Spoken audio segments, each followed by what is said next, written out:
Freedom is a void, and you have been decorating it, calling it liberation, calling it peace, calling it choice. It is none of those things. It is the absence of a self. Most people do not want freedom. They want a direction they haven't found yet, and they have been calling it freedom, so they do not have to admit that. Freedom, in its purest form, is formlessness, no commitments, no shape, no weight, and without weight, nothing moves. In the 4th century BC, in a public square in Corinth, the most powerful man in the known world walked up to a man lying in a large clay jar and offered him anything he desired. Alexander, Diogenes, two systems meeting in the dust. Diogenes owned nothing, ate scraps, slept outside, had rejected every institution, every norm, every social contract civilization had spent centuries building. He was free, completely, entirely, radically free. Alexander was the opposite, trained by Aristotle, bound to a kingdom, an army, a campaign, a vision that would not let him rest, constrained by ambition, constrained by the weight of an empire in motion, constrained by every king who came before him and every border the map still had.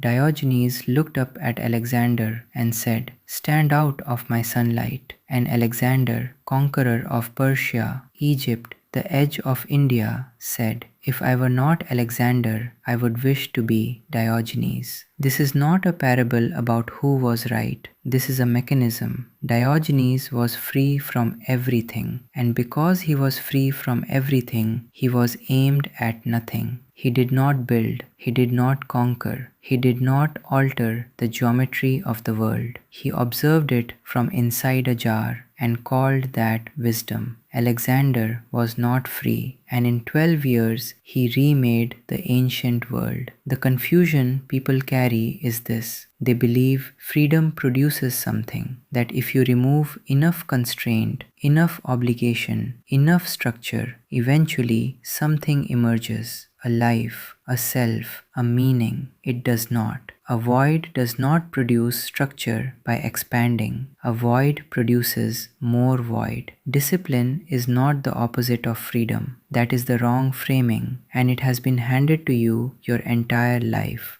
Discipline is the only thing that gives a life edges, and edges are what make a thing real. A cloud has no edges. That is why you cannot hold one. The man who wakes at the same hour, who works the same craft, who has said yes to one thing and no to 1,000, he is not less free than the man with no commitments. He is more real.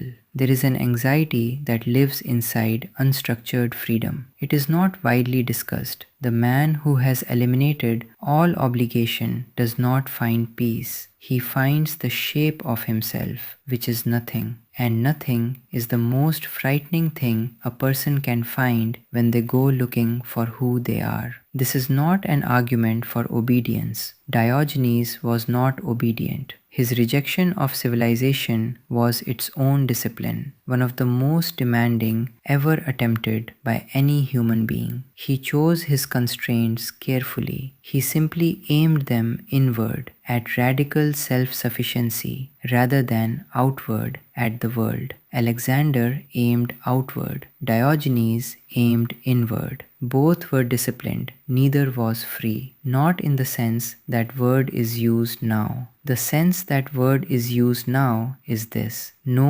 obligations, no structure, no edges, no shape, just want. That is not a philosophy. That is a vacuum. What you call freedom is a question you have not answered yet. What you call discipline is the answer taking shape. The void does not liberate you. It just makes you harder to see.